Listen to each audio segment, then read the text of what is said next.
नमस्कार, स्वागत है आपका फन एंड लर्न चैनल पर। और आज मैं लाई हूँ आपके लिए एक नया पेरेंटिंग टिप। आज का टॉपिक है सिबलिंग राइवलरी। इस टॉपिक पे मैंने अपने लास्ट वीडियो में भी बात की थी।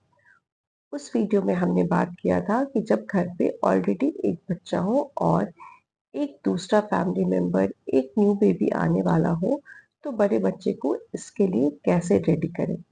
इस वीडियो में हम बात करेंगे कि जब बच्चे थोड़े बड़े हो जाएं और आपस में लड़ाई करें, तो हम एज पेरेंट्स ऐसा क्या करें कि उन दोनों में अच्छी बॉन्डिंग रहे, अच्छा रिलेशनशिप रहे और उनकी लड़ाई उनके मेमोरीज में कोई एक बैड मेमोरी बन के ना रह जाए।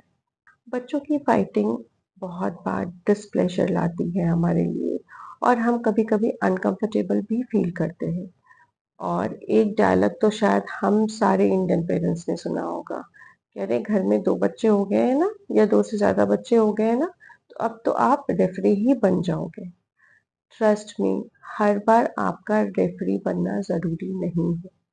जो ये बच्चे होते हैं ये आपस में फ्रेंड्स भी हैं, राइवल्स भी हैं, आपस में प्यार भी है इनमें, साथ में खेलते भी हैं, लड़ते भी हैं और कभी-कभी एक दूसरे से जेलस भी हो जाते हैं।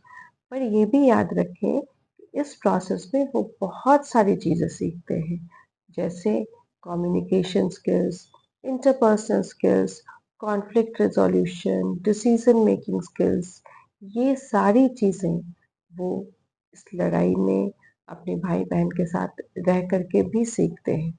तो आइए इस वीडियो में हम देखें कि हम एज पेरेंट्स ऐसा क्या करें कि बच्चों में हमेशा अच्छा एक तालमेल बना रहे। The first thing is try to stay calm, composed and quiet.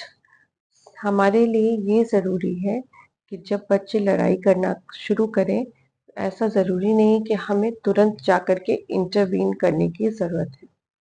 मैं क्या करती हूँ, मैं अपनी आँखें खुली रखती हूँ, अपने कान खुले रखती हूँ और देखती हूँ, सुनती हूँ कि वो आपस में बच्चे क्या कर रहे हैं, कैसे झगड़ा कर रहे हैं और क्या बोल रहे हैं। हर बार हमारा इंटरवीन करना ज़रूरी नहीं है। जब बच्चे लड़ते हैं, थोड़ा अनकंफर्टेबल तो होता है, गुस्सा भी आता है कि अरे देखो, जब देखो तब ये दोनों लड़ते रहते हैं। पर ट्रस्ट मी, वो इस लड़ाई में भी बहुत बार खेल-खेल में सीख रहे होते हैं या ये उनके आपस का प्यार भी होता है। हर बार एज़ पेरेंट्स हमारा ज़रूरी नहीं है कि हम उस लड़ाई में जाकर के इंटरवीन करें। Let the children fight and try to solve their problems themselves. हर वक्त आपको बोलने की ज़रूरत नहीं है। नेक्स्ट पॉइंट इज, जो बच्चे होते हैं उन्हें आपस में रिस्पेक्ट करना और लव करना सिखाएं। याद करें अपना बचपन, हम हमेशा अपने बड़े भाई, अपनी बड़ी दीदी को दीदी या भैया ही कहते थे, चाहे वो एक ही साल बड़ा क्यों ना हो। But with time things have changed. अब कोई माइंड नहीं करता कि अरे मुझे दीदी नहीं बोल रहे या भैया नहीं बोल रहे। बट इस चीज़ को आपको फॉलो करने की ज़रूरत है। छोटे बच्चे को, बड़े बच्चे को रिस्पेक्ट देना सिखाएं, उसे बताएं कि वो बड़ा है या वो उसकी दीदी बड़ी है, तो उसे दीदी या भैया ही बोलना है। इस तरह से उसके मन में अपने बड़े भाई बहन के लिए एक रिस्पेक्ट होगा। ऐसे ही जब छोटा बच्चा बड़े को रिस्पेक्ट करेगा, तो बड़े के मन में भी छोटे के लिए अच्छी भावना आएगी। जब बड़ा बच्चा ये सुनेगा कि छोटा बच्चा उसे दीदी या भैया बोल रहा है, तो उसके मन में भी बहुत सारा लव और बहुत सारी रिस्पॉन्सिबिलिटी आएगी कि हाँ, मुझे भी अपने छोटे भाई बहन की के लिए केयर करना है, उसकी देखभाल करनी है, उसके साथ शेयर करना है। तो ये सारी चीज़ें हम ही सिखा सकते हैं, तो आज से ही बच्चों को दीदी, भैया बोलना ज़रूर सिखाएं। Next is listen to the kids when they come to you.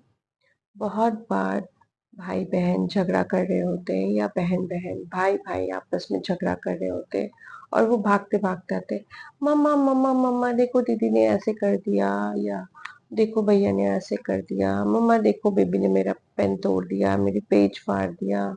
Many things would come. पर हमें क्या करना है, हमें याद रखना है कि किसी भी सिचुएशन में कोई एक बच्चा सही और दूसरा बच्चा गलत है ऐसा ज़रूरी नहीं है। हमेशा दोनों की बात सुनें। बहुत बार क्या होता है, छोटा बच्चा दौड़ा-दौड़ा आता है कि मम्मा मम्मा मुझे दीदी भैया ने मार दिया और हम बड़े बच्चे को डाँट देते हैं। या फिर बड़ा बच्चा आता है, मम्मा मम्मा छोटे भाई या बहन ने मेरे नोटबुक का पेपर फाड़ दिया, तो हम उसे डाँट देते हैं। नहीं, you have to listen to both the part. आप उस वक़्त उस सिचुएशन में वहाँ नहीं थे, इसीलिए आपको नहीं पता कि एक्चुअली में क्या हुआ था। Try to listen to them. And one more thing, बहुत बार ऐसा होता है कि जब बच्चे आपके पास आते हैं और आपको चीज़ें बताते हैं, तो उनका पर्पस ये नहीं है कि आप उनके प्रॉब्लम को, उनके कॉन्फ्लिक्ट को सॉल्व कर दो। उनका पर्पस सिर्फ इतना है कि वो बताना चाहते हैं। बहुत बार मेरा मेरा बेटा और बेटी दोनों लड़ते हुए आएँगे, मुझे बताएँगे क्या हुआ क्या नहीं, और फिर से वो हँसते-हँसते वापस चले जाएँगे। तो इससे मेरे इंटरवेंशन की तो कोई ज़रूरत ही नहीं हुई। मेरा काम था सिर्फ ध्यान से सुनना। और क्या होता है कि जब बच्चे अपनी बात बताते हैं, तो वो खुद ही बहुत बार रियलाइज़ कर लेते हैं कि क्या गलत था और क्या सही था, और फिर वो खुद ही इसको ठीक कर लेते हैं। इसमें आपको इंटरवीन करने की ज़रूरत नहीं पड़ती है। बच्चों को एक दूसरे की पॉजिटिव चीज़ें ज़रूर दिखाएं। जैसे एक बार मेरी बेटी खाना खाते खाते खांसने लगी, तो मेरा बेटा दौड़ कर गया और उसके लिए वाटर बॉटल ले आया। तो उसने पानी पी लिया। So I told her, see your little brother has helped you, you need to say thank you to him. तो उसे रियलाइज़ हुआ कि हाँ, मुझे जब ज़रूरत थी तो मुझे भाई ने हेल्प की। ऐसे ही मैं अपने बेटे को हमेशा समझाती हूँ कि जब आप रात को सोते हो तो आपको स्टोरीज़ कौन सुनाता है, आपकी इतनी केयर कौन करता है। So that feeling develops in their heart कि हाँ, जो मेरा भाई है या बहन है, वो मेरे लिए कितना करता है। ही और she also thinks about me. तो ये पॉज़िटिव फीलिंग आप ही बच्चों में डाल सकते हैं। तो ये चीज़ ज़रूर करें। एक दूसरे के बारे में अगर छोटी-सी भी चीज़ किसी ने अच्छी की है, तो बच्चों को ज़रूर बताएँ कि अरे देखो उसने आपके लिए ये किया। One most important thing is, हमें लगता है कि जब दोनों बच्चे साथ ही हैं, तो उनके साथ टाइम स्पेंड करते हैं। But we need to ensure कि हम थोड़ा-थोड़ा क्वालिटी टाइम दोनों के साथ ही स्पेंड करें इंडिविजुअली। यानी कि इंडिविजुअली उनकी बात सुनें। अगर बड़ा बच्चा है तो उसके साथ थोड़ी देर इंडिविजुअली बैठें, जैसे जब छोटा बच्चा सो गया है या कहीं खेलने गया है, कुछ एक्टिविटी क्लास के लिए गया है, तो बड़े बच्चे के साथ बैठें, उसके साथ क्वालिटी टाइम स्पेंड करें, उससे बात करें।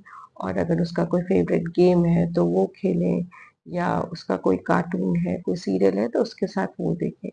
ऐसे ही जब छोटा बच्चा हो तो छोटे बच्चे को तो ऑब्वियसली ज़्यादा अटेंशन की ज़रूरत होती है, तो उसके साथ अलग क्वालिटी टाइम स्पेंड करें। दोनों बच्चों को इंडिविजुअल टाइम देना बहुत ज़रूरी है। ज़रूरी नहीं है कि आप रोज़ ही ये चीज़ दें, पर कोशिश करें कि वीक में 1-2 बार आप ऐसा ज़रूर कर पाएँ। तो ये थे कुछ पॉइंट्स जो अगर हम फॉलो करेंगे तो बच्चों में अच्छा रिलेशनशिप बना रहेगा। आइए फिर से दोहराएँ। सबसे पहली बात, stay calm and quite. Her bar intervene करना ज़रूरी नहीं है। Second thing is, teach them respect and love. बच्चों को दीदी भैया बोलना सिखाएं। बड़े बच्चों को छोटे बच्चे को प्यार करना सिखाएं। Next point is, listen to both the parties. दोनों बच्चे की बात सुने, सिर्फ एक बच्चे की बात सुन करके किसी डिसीजन पर ना पहुंचे। Next thing is, show positive points of each child to the other child. कुछ भी एक बच्चे ने अच्छा किया है तो दूसरे बच्चे को वो ज़रूर बताएं और थैंकफुल होना सिखाएं। Last but not the least, हर बच्चे को थोड़ा बहुत इंडिविजुअल टाइम ज़रूर दें। आप देखेंगे कि अगर ये सारी चीज़ें करेंगे तो बच्चे आपस में खुश रहेंगे और फैमिली में भी एक पॉजिटिव एनवायरनमेंट बना बना रहेगा। आगे चल कर के ये बच्चे आपस में कैसा रिलेशनशिप रखेंगे, इस पे तो हमारा कोई कंट्रोल नहीं हो सकता है। लेकिन हम इतनी कोशिश ज़रूर कर सकते हैं कि इस रिलेशनशिप का बेस स्ट्रॉन्ग रहे, और अगर नींव स्ट्रॉन्ग रहेगा तो ऑब्वियसली बिल्डिंग तो स्ट्रॉन्ग बनेगी ही बनेगी। तो आइए ये कुछ पॉइंट्स हम फॉलो करें और अपने फैमिली की नींव को यानी कि बेस को स्ट्रॉन्ग बनाने के लिए रेडी करें। आशा है इस पेरेंटिंग टिप ने कुछ पॉजिटिव पॉइंट्स आपकी लाइफ में ज़रूर जोड़े होंगे। तो please like the video and do subscribe to my channel.